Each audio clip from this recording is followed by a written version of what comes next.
மன்னர்களும் பிரபுக்களும் பல்லக்கில் பயணித்தனர். சாதாரண மனிதனுக்கு அது சாத்தியமல்ல. எனவே அவன் யானை, குதிரை, ஒட்டகம், கோவேறு கழுதை, எருமை என்று மிருகங்களை வாகனங்களாக்கினான். கட்டை வண்டி, காளை வண்டி, வில்வண்டி, குதிரைகள் பூட்டிய தேரென்று அவன் கண்டுபிடித்த வாகனங்கள் சரித்திரத்தின் காலப்போக்குகளுக்கு சாட்சியங்களாயின. நகர வாழ்க்கையின் நாகரிகத்தில் பிறந்தது மனிதனை வைத்து மனிதன் இழுக்கும் கை ரிக்ஷா.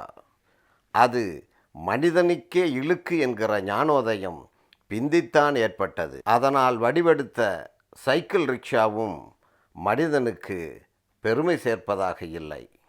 பேருந்துகள் வந்தன. ஆனால் நினைத்த இடத்தில் ஏறி நினைத்த இடத்தில் இறங்கும் வசதி அதில் இல்லை. அத்தகைய வசதியை தந்த சிற்றுந்துகளை ஏழைகளால் எண்ணிக்கூட பார்க்க முடியாது. அந்த இடைவெளியை இட்டு நிரப்பி எல்லோருக்கும் உதவும் விதமாக வந்து உதித்ததுதான் தானி எனும் ஆட்டோ ரிக்ஷா. எந்த ஏழைகளுக்கு உதவுவதற்காக இது உருவெடுத்ததோ அந்த நோக்கம் நிறைவேறியதா என்பது கேள்விக்குறியே. இது சம்பந்தமாக அது தொடர்பான ஒருவரையே கேட்டு பார்ப்போம். வாருங்கள்.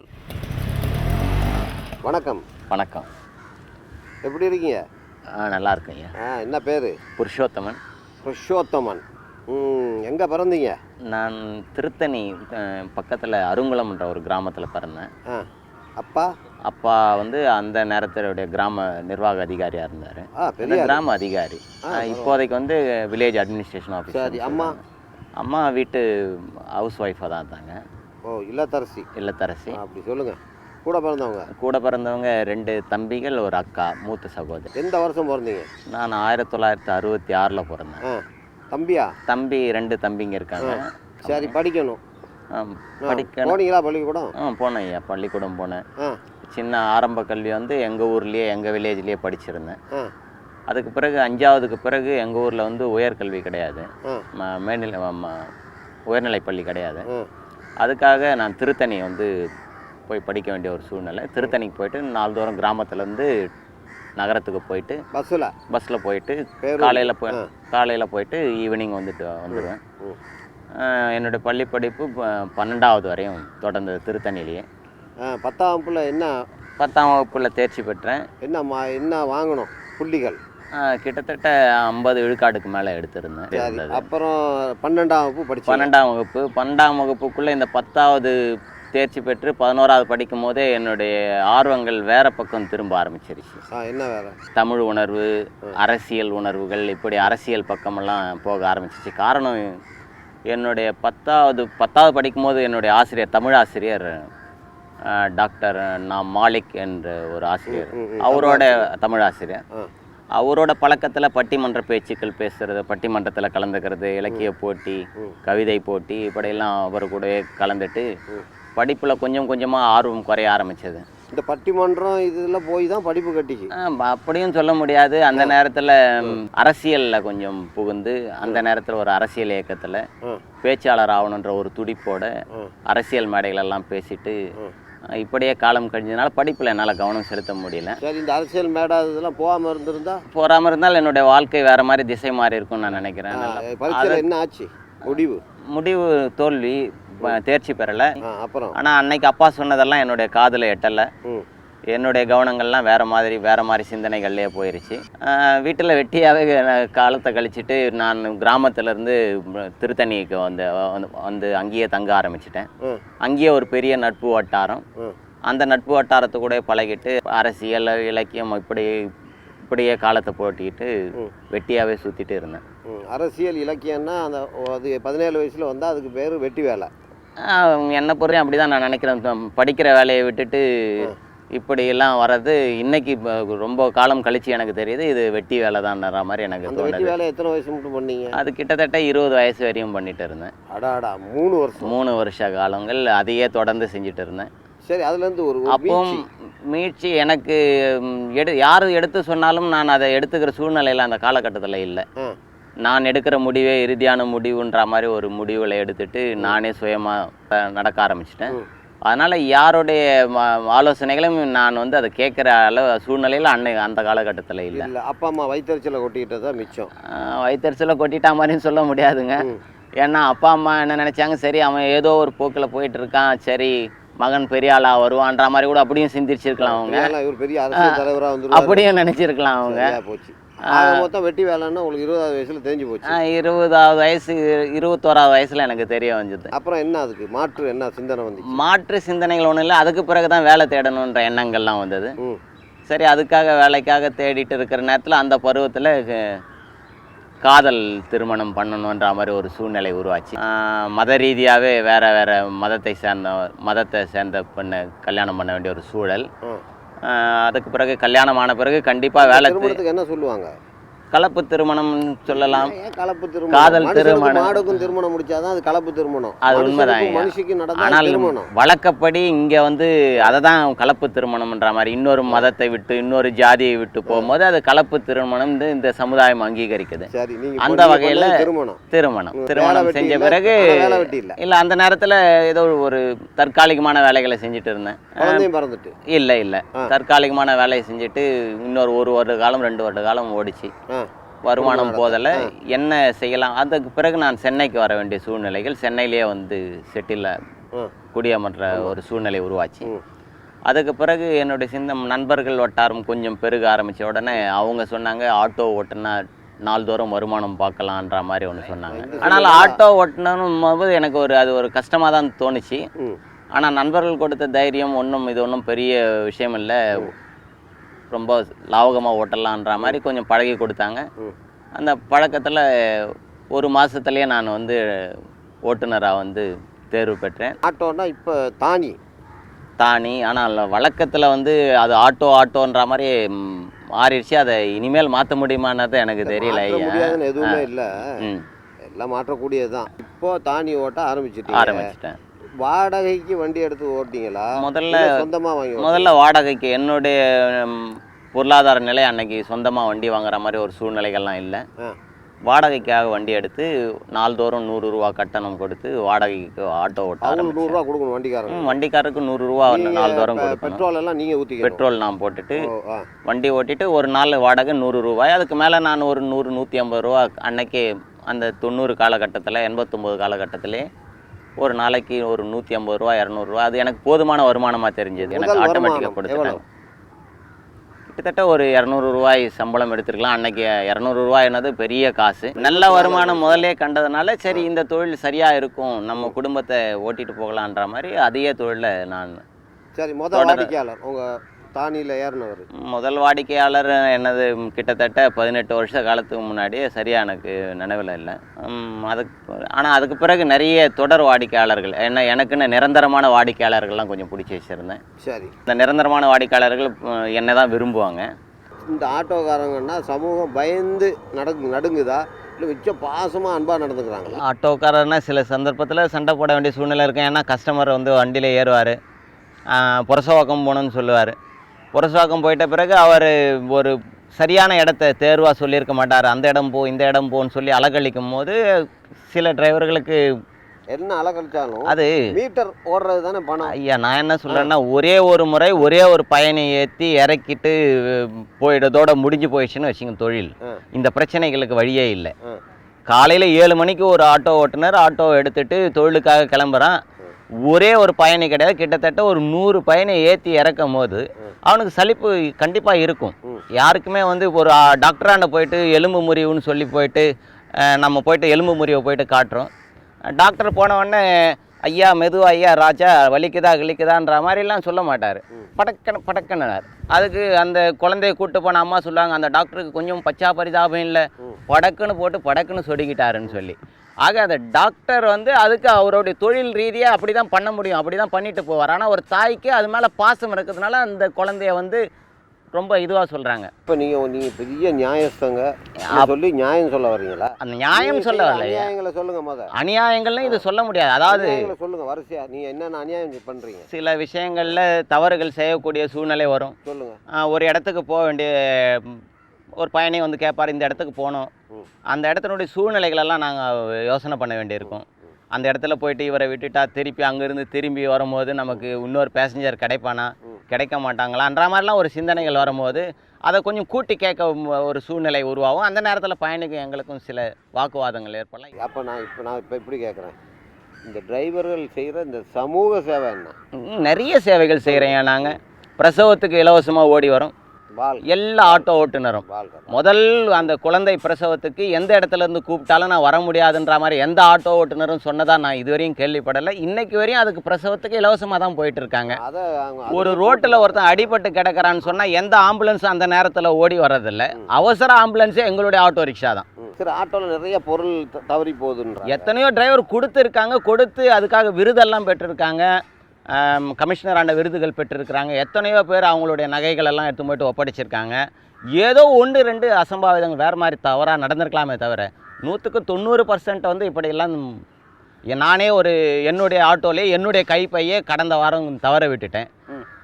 என்னுடைய கைப்பை என்னுடைய இருப்பில் இருந்த கைப்பையை விட்டுட்டு, ஆனால் இன்றைக்கி வரையும் எனக்கு கிடைக்கல. நான் யாரை குறை சொல்ல முடியும்? பின்னாடி யாருன பையனை நான் குறை சொல்ல முடியுமா? அவர் தான் எடுத்துகிட்டு போயிட்டார், நான் குற்றம் சாட்ட முடியுமா? என்னுடைய கவனக்குறைவு போயிடுச்சு. அது என்னைக்கும் கிடைக்கும்ன்ற நம்பிக்கை இருக்குது. சரியான ஒரு கையில் கிடைச்சா அது என்னாண்ட வந்து சேரும். அதுபோல் ஆட்டோ ஓட்டுநர்கள் சரியான ஆட்டோ நபர்களாண்ட தவற விட்டுருந்தால் கண்டிப்பாக அந்த பொருள் வந்து சேரும். சரி, இந்த ஆட்டோ தொழிலில் உங்களுக்கு நல்ல வருமானம், 200 ரூபா வருமானம், உங்கள் வீட்டுக்கு திருப்தியாக கொடுக்குறீங்க எல்லாம். ஒரு சராசரியான வாழ்க்கை மீடியமாக ஓடிட்டே இருக்குது. அதனாலே இந்த தொழிலை நான் அப்படியே கண்டினியூ தொடர்ந்து செஞ்சுட்டு இருக்க ஒரு சூழ்நிலைகள் இருக்குது. தொழிலில் உள்ள ஆபத்துக்கள் என்ன? ஏன்னா இப்போது ஒரு நபர் வந்து ஒரு கார் எடுத்துகிட்டு பாண்டி பஜார் வரையும் போகிறாருன்னு வச்சுங்க.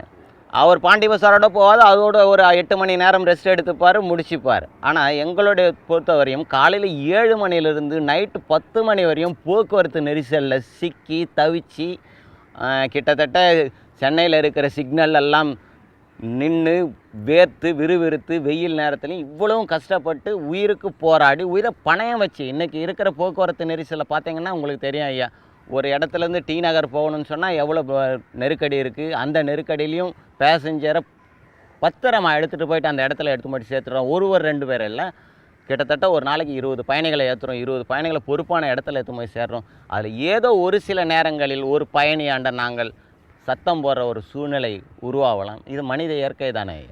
ஆனாலும் உங்கள்கிட்ட ஏறிட்டு உண்மையான மீட்டருக்கு கூட காசு கொடுக்காம, ஆமாம், கொடுக்க மாட்டேன்னு சொல்லிட்டு போகிற சம்பவங்கள் நிறையவே நடக்கும். சில சம்பவங்கள் இருக்குது. பயணி வந்து என்ன நிலைமையில் ஏறுறாருன்னது எங்களுக்கு தெரியாதுல்ல. பயணி வந்து நல்லவரா கெட்டவரான்னு நாங்கள் தர பரிசோதனை பண்ண முடியாது. ஒரு பயணி வருவார், தள்ளாடி அவருடைய சுயநினைவே இழந்து ஆட்டோவில் ஏறி உட்காந்துட்டு அவர் போகிற அட்ரஸே தெரியாது, விலாசமே தெரியாமல் வண்டியில் ஏறி உட்காந்துட்டு வண்டி ஏடுன்னு சொல்லக்கூடிய ஒரு பயணியும் வருவார். அவரையும் நாங்கள் சந்திக்க வேண்டிய சூழ்நிலை, ஒரு நல்ல மனிதர்களையும் சந்திக்க வேண்டிய சூழ்நிலை. எல்லாராண்டையுமே நாங்கள் வந்து அனுசரித்து தான் போயிட்டுருக்கோம். மீட்டரில் 30 ரூபா காட்டினா 25 ரூபா தான் தருவேன். அப்படி இல்லை. இப்போ வந்து சென்னை மாநகரை பொறுத்தவரையும் மீட்டர் போட்டு ஓட்டு டிரைவர்ன்றது ரொம்ப அரிதான டிரைவர்கள் தான். இப்போ மீட்டரே இல்லை. மீட்டரை வந்து காரணம் என்னென்னா 97 மீட்டர் இருக்கு ஐயா. இப்போதைக்கு திருப்பி எலக்ட்ரானிக் மின்னணு இயந்திரமானி கட்டண மீட்டர்லாம் போட்டிருக்காங்க. போட்டு இப்போதைக்கு மீட்டரோட ஃபேரெல்லாம் ரிவைஸ் பண்ணியிருக்காங்க. நிறைய பேர் சொல்கிறாங்க மீட்டர் போட்டு ஓட்டலாம்னு சொல்லி. ஆனால் இப்போ சொல்கிற இதே பயணிகள் 97க்கு பிறகு பெட்ரோல் விலைகள் ஒவ்வொரு நாளும் ஒவ்வொரு மணித்துளிக்கும் ஒவ்வொரு மணி நேரத்துக்கும் விலையேற்றும் போது எந்த பயணியும் எங்களுக்காக கூக்குரல் கொடுக்கவில்லை. ஒரு ஆட்டோ ஓட்டுநருக்கு ஏன் மீட்டரை உயர்த்தி தரலன்னு சொல்லி 97லேருந்து பயணிகள் சங்கம் எத்தனையோ சங்கங்கள்லாம் இன்றைக்கி சொல்கிறாங்க மீட்டர் 14 ரூபாய் தான். இன்றைக்கி நிறைய பத்திரிகைகள்லாம் வரிஞ்சு கட்டி எழுதியிருக்காங்க. கடந்த மாதத்தில் ஒரு பத்திரிகை ஒரு ஆங்கில பத்திரிகை ஒன்று எங்களை பற்றி வரிஞ்சு கட்டி எழுதியிருக்கு. ஆட்டோ டிரைவர்கள் யாரும் மீட்டர் போடுறதில்லைன்ற மாதிரிலாம். இவங்கெல்லாம் அன்னைக்கு எங்களுக்காக வரிஞ்சு பேசலை. ஒரு போக்குவரத்து போலீஸார்கிட்ட நீங்கள் இப்படி பேசி போகிற நேரம் மீட்டர் போடலைன்றதை கவனிச்சுட்டு வண்டியை நிப்பாட்டி கேள்வி கேட்குற அதிகாரமும், எப்படி சட்டத்தை மீறலான்னு கேட்குற அதிகாரமும் சட்டத்தை உண்டா இல்லையா? வழக்கு போடணும்னு முடிவு பண்ணிட்டா அது ஒழுங்காக போகிற டிரைவருக்கும் வழக்கு போட்டுட்டு தான் செய்கிறாங்க. அப்படிப்பட்ட செயல்களும் இன்றைக்கி சென்னையில் நடந்துட்டு தான் இருக்குது. ஆக அவங்களுக்கு வழக்கு போடணும். ஒரு போக்குவரத்து சிக்னலில் ஒரு போக்குவரத்து காவலர் வந்து ஃப்ரீ லெஃப்ட் திரும்பக்கூடாதுனது தெரியும். அதே போக்குவரத்து காவலர் ஃப்ரீ லெஃப்ட் திரும்பக்கூடாதுனதுக்காக அந்த முனையிலேயே நின்று எல்லாரையும் எச்சரிக்கலாம். அதை விட்டுட்டு அவர் ஒளிஞ்சிட்டு வண்டியை பிடிக்கிறார். ஆக நீ திருடு, நான் உன்னை பிடிக்கிறேன்ற மாதிரி அவரே வழி சொல்லி தர்றார். இது தானி ஆட்டோ இயக்குறவங்களுக்கு சீருடை கட்டாயம். ஆனால் ஒரு தொப்பியை போட்டுக்கிட்டு உன் முகமும் தெரியாமல் வச்சுக்கிட்டு என்னையா இது? நான் வந்து இது தொப்பியை வந்து கடந்த 4 வருஷ காலமாக மட்டும் யூஸ் பண்ணிட்டு இருக்கேன். இதை வந்து தலையில் முடியலன்னு அது வேற விஷயம் ஐயா. ஆனால் இந்த தொப்பியை நான் யூஸ் பண்ணுறது வேற விஷயம், வேற காரணத்துக்காக. சரி, முதல் எங்க சந்தேகத்தை போக்குங்க. கண்டிப்பாக.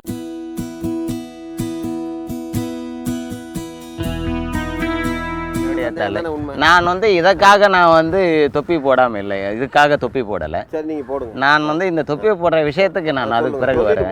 போடுங்க. ஒரு 4 வருஷத்துக்கு முன்னாடி அமெரிக்க கப்பல் ஒன்று சென்னை துறைமுகத்துக்கு வந்திருந்தது.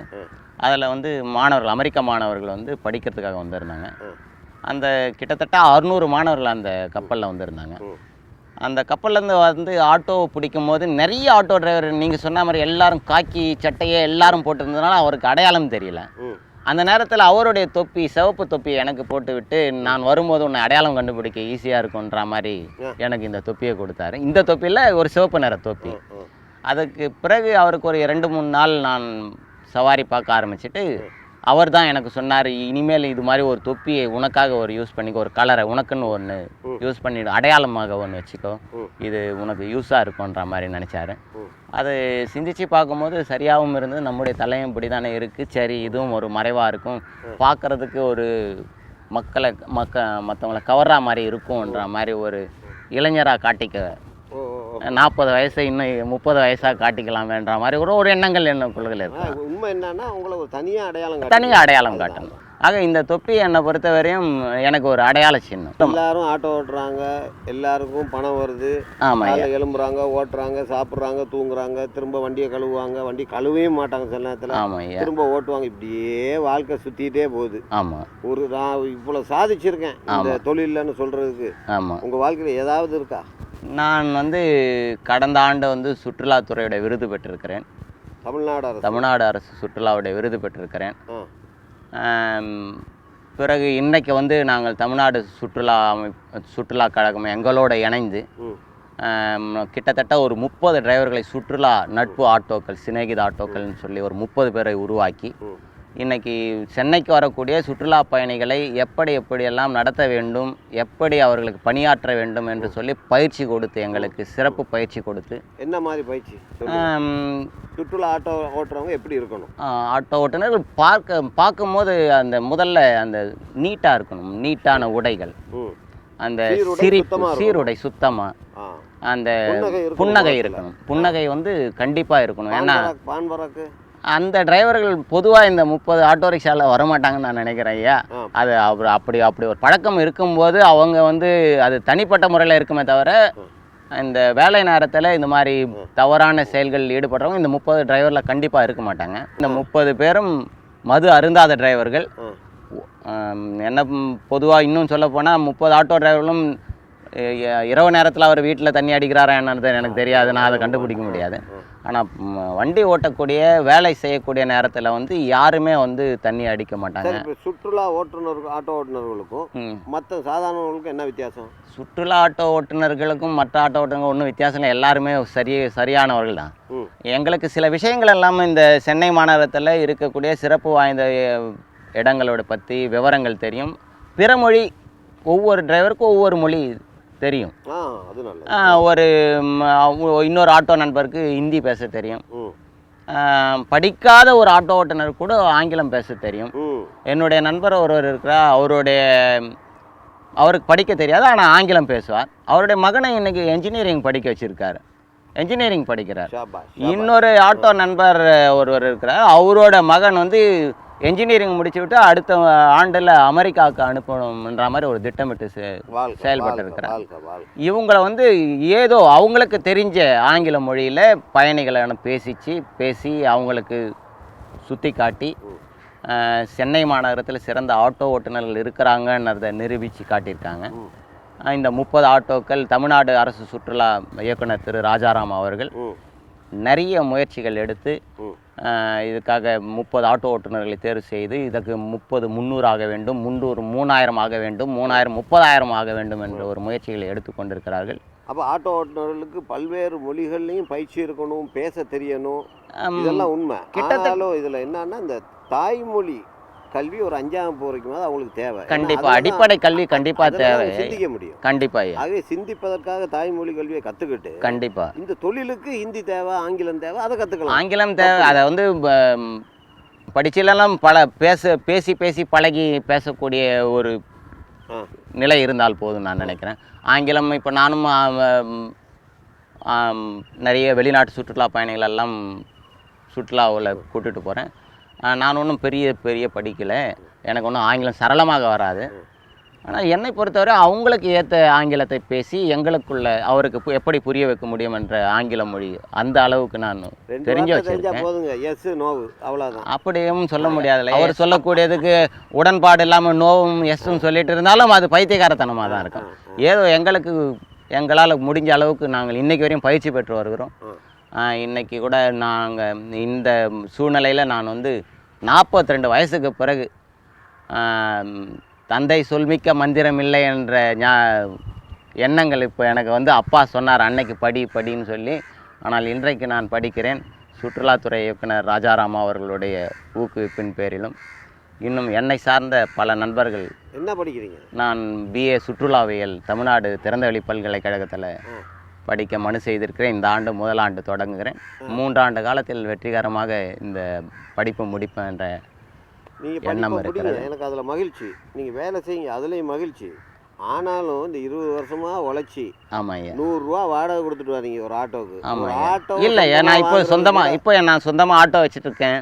சொந்தமாக என்ற சொன்னாலும் இதை எனக்கு ஒரு பரிசாக கொடுத்துருக்காங்க. என்னுடைய நடத்தையை பார்த்து ஹாலந்து நண்பர் ஒருவர் எனக்கு பரிசாக ஒரு ஆட்டோ ரிக்ஷாவை கொடுத்துருக்காங்க. 2 வருஷத்துக்கு முன்னாடி சென்னைக்கு வந்த சுற்றுலா பயணி அவர் மனைவியோட அவர்களை ஒரு 10 நாட்கள் நான் தொடர்ந்து சென்னையிலையும் மகாபலிபுரத்துலேயும் மற்ற இடங்களுக்கு செல்லக்கூடிய வசதிகளெல்லாம் செய்து கொடுத்து அவங்களான பணி செஞ்சுருக்கேன். அவர்கள் 1 வருடம் கழித்து எனக்கு சொந்தமாக ஆட்டோ ரிக்ஷா வாங்கக்கூடிய ஒரு நிலையை உருவாக்கி அதுக்கான பண தேவைகளை எனக்கு கொடுத்து உதவி நான் கிட்டத்தட்ட ஒரு ஆட்டோவுடைய தொகையை எனக்கு கொடுத்துருக்காங்க. புது வண்டி வாங்கக்கூடிய தொகை எவ்வளோ மொத்தம்? அந்த விலை வந்து மதிக்க முடியாத விலைன்றதுனால அதை நான் சொல்ல விரும்பவில்லை. ஆட்டோ விலை அன்றைக்கு ஒரு ஆட்டோவை எனக்கு பரிசாக அளிச்சிருக்காங்க. நான் இவ்வளோதான் காசு கொடுத்தாங்கன்னு சொல்லி அதை சுருக்கமாக முடிக்கிறத விட அவங்க எவ்வளோ கொடுத்தாங்கன்றத மாதிரி நான் முழு காசும் கொடுத்தாங்க. ஆட்டோவுடைய தொகை அப்படியே கொடுத்தார்கள். யூரோப்பியாவில் இருக்கக்கூடிய ஒரு சிறு நாடு நெதர்லாந்து ஹாலந்து நாட்டை சேர்ந்த ரோசி ஜெரோன் என்ற என்னுடைய நட்பு வட்டாரம் தான் இந்த ஆட்டோவை வாங்கி கொடுத்தது. இப்போ அந்த ஆட்டோ யார் பேரில் ஓடுது? அந்த ஆட்டோ இன்னைக்கு சென்னை மாநகரத்தை ரோசி ஜெரோனுடைய பெயரோட வலம் வந்து கொண்டு இருக்கும். நான் வந்து என்னுடைய சிந்தனையில் இந்த ஆட்டோவுக்கான பர்மிட் தொகைக்காக நான் கடன் வாங்கியிருக்கிறேன். எனக்கு இந்த அரசாங்கம் பர்மிட் கொடுக்கவில்லை. கிட்டத்தட்ட 85,000 கொடுத்து நான் பர்மிட் வாங்கியிருக்கேன். இப்படிப்பட்ட முரண்பாடுகள்லாம் இந்த தொழிலில் உண்டு. ஆனால் பேசுகிறவங்க எப்படியோ சொல்லிட்டு இருக்காங்க, ஆட்டோ டிரைவர் இப்படி பண்ணுறாரு அப்படி பண்ணுறாருன்னு சொல்லி. ஒரு ஒழுங்கான ஆட்டோ ஓட்டுநருக்கு கூட இங்கே வந்து அனுமதி தரப்படுதா, பர்மிட் கொடுக்கப்படுதான்னா இல்லை. கிட்டத்தட்ட 85,000 90,000 இப்படியெல்லாம் கொடுத்து பர்மிட் வாங்கி ஆட்டோ ஓட்டக்கூடிய சூழ்நிலையெல்லாம் சென்னை மாநகரத்தில் இருக்குது. திருப்பி நான் கொடுக்கணும்னு சிந்திச்சுட்டு இருக்கேன். என்னுடைய பர்மிட்டோட கடன் தீர்ந்த பிறகு அவங்களோட கொடுத்த பணத்தை திருப்பி தரணும் என்னுடைய சிந்தனையில் இருக்கேன். வந்து பார்த்தாங்களா? அடுத்த ஆண்டு அவங்க வருவாங்க இந்தியாவுக்கு வரும்போது அவங்களோட ஆட்டோ பார்ப்பாங்க. அதனுடைய புகைப்படங்களெல்லாம் அனுப்பிச்சிருக்கேன். இந்த ஆட்டோ ரிக்ஷா வாங்கியிருக்கேன், இப்படியெல்லாம் ரெடி பண்ணியிருக்கேன், இந்த மாதிரி இருக்குது நம்முடைய ஆட்டோ ரிக்ஷான்றது. இப்போ இங்கே பொறுத்தவரையும் ஆட்டோ ரிக்ஷா எனது. ஆனால் என்னை பொறுத்தவரையும் ஆட்டோ ரிக்ஷா எனது கிடையாது, அவங்களது தான் ஆட்டோ ரிக்ஷா. அவங்களாண்ட நான் வாடகை. நல்லது. உங்கள் மனைவி பேர்? அப்சலிமா. குழந்தைகள் எத்தனை? குழந்தைகள் 2 குழந்தைகள். மூத்தவன் அசருதீன் சிவம். சிவம் அப்படி போடுங்க. என்னுடைய இளைய மகன் அவன் 10ஆம் வகுப்பு. இளைய மகன் முஸ்தாக் சிவம். அவன் 5ஆம் வகுப்பு படிக்கிறான். அவங்க 2 பேரும் என்ன செய்ய யோசிச்சுக்கிட்டு இருக்கீங்க? அவர்களுக்குன்னு ஒரு சுதந்திரம் இருக்கும். அவர்கள் என்ன விரும்புகிறாங்களோ அதை தான் அவங்களால பண்ண முடியுமே தவிர என்னுடைய கட்டாயத்தின் பேரில் அவங்க எதுவும் செய்ய முடியாது. அதை நான் வந்து அவங்கள இதை தான் செய்யணும்னு சொல்லி கட்டளையிட மாட்டேன். அது அவங்களுக்குன்னு ஒரு சுதந்திரம் இருக்கும். அவங்க என்ன சிந்திக்கிறாங்களோ அந்த காலகட்டத்துக்கு. என்னுடைய காலகட்டத்துக்கு வேறு மாதிரி இருந்தது. என்னுடைய காலகட்டத்தில் படித்தா எல்லாரும் சொல்லுவாங்க டாக்டராக இருந்தால் சரி என்ஜினியராக இருந்தால் சரின்ற சிந்தனைகள் இருந்திருக்கும்.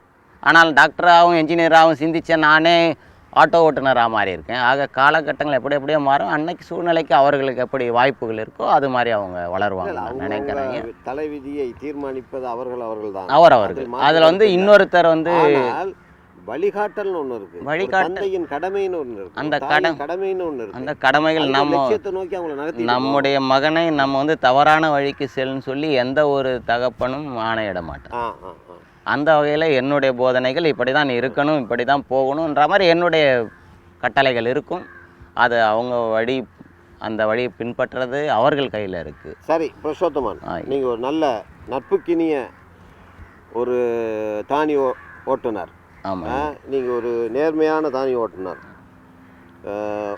மனைவி குழந்தைகள் நல்ல மனதோடு உங்கள் குடும்பம் தாம்பத்திய வாழ்க்கை எல்லாம் போயிட்டு இருக்கு, பிள்ளைகள்லாம் படிக்க வச்சுக்கிட்டு இருக்கீங்க. கண்டிப்பாக. உழைப்பு மேலே நம்பிக்கை உள்ள ஒருத்தர் நீங்கள். கண்டிப்பாக. அந்த உழைப்பின் மீது நம்பிக்கை வைத்திருக்கும் ஒருவர் நீங்கள். சரி. அந்த வகையில் உங்கள் உழைப்பு மேலும் மேலும் உங்களுக்கு பல வெற்றிகளை கொண்டு தரணும். கண்டிப்பாக. உங்கள் குழந்தைகள், உங்கள் மனைவிக்கு மிகுந்த மகிழ்ச்சியும் நிம்மதியும் கொண்டு தரணும். கண்டிப்பாக. உங்கள் குழந்தைகளுக்கு நல்ல எதிர்காலத்தை கொண்டு தரணும்னு கண்டிப்பாக எல்லாருக்கும் நீடித்த ஆயுளும் நிறைஞ்ச ஆரோக்கியம் கிடைக்கணும்னு எல்லாருக்கும் பொதுவான இறைவனை வேண்டி விடைபெறேன். நன்றி, வணக்கம்.